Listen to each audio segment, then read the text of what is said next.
Doug, we saw Tom Brady in action for the first time this preseason. Really looked like himself, was out there for 3 series, went 8 of 12 for 75 yards, did lead a touchdown drive.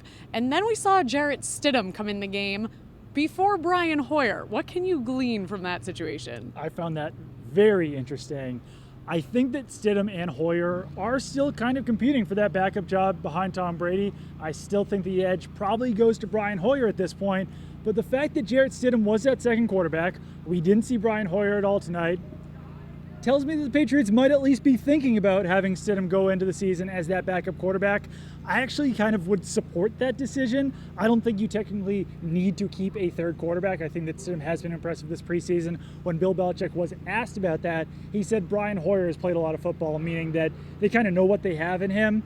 But that's even kind of telling in itself that they know what they have in Hoyer. Let's see what they've got in Stidham out there. Well, while we did get a glimpse of Tom Brady before any of that went down, we did not see the likes of Julian Edelman, Josh Gordon, but that gave some other receivers a chance to shine who really improved their standing on the roster best. I think that PHILLIP Dorsett might have helped himself out the most in this game. 7 catches on 7 targets. I think it was 47 yards for Dorsett. A lot of those came from Tom Brady, and Dorsett really sort of became the forgotten man in the last week with the Patriots, with Julian Edelman coming off of NFI, Josh Gordon reinstated, Demaryius Thomas coming off the PUP list. So Demaryius Thomas throughout the week kind of kept falling down and down that depth chart.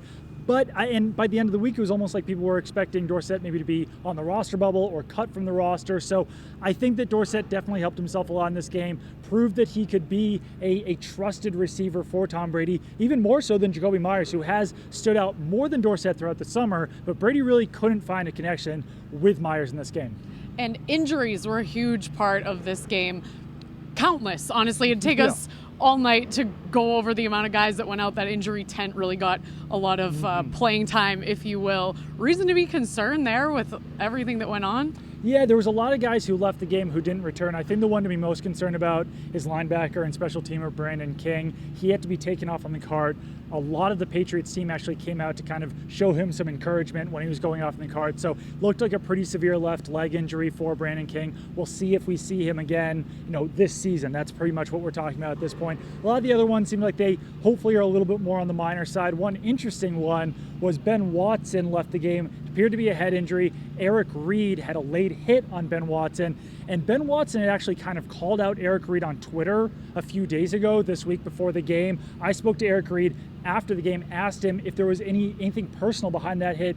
He said no, he's not thinking about that. He was trying to stop the first down, but it was definitely an interesting connection there for the Twitter beef, or whatever you want to call it, to happen, and then for the late hit to come. Yeah, odd coincidence, if you will. Right. And then also we had the news coming out today of Patrick Chung being indicted on cocaine possession charges. What does this mean for the Patriots defense? Yeah, it's kind of unclear right now, because Patrick Chung could face punishment if he admits to any wrongdoing or if he's found guilty. But there's a chance that might not happen. A suspension might not come until next season. It would be up to 4 games. If it did occur this year, the Patriots are actually pretty well set up for it. They've got Terrence Brooks, who's playing pretty well in that box safety role. They've really deep at cornerback. Patrick Chung plays a lot in the slot, so they'd have a lot of cornerbacks to fill in for him. Chung does so much, though, that not one guy can fill in. He really has countless roles on this team, but it's a deep roster, so I think they would be more set this year than maybe they would have been in years past. Yeah, the coverage out there did look really great in this defense was preseason fantastic. game. Thanks, Doug.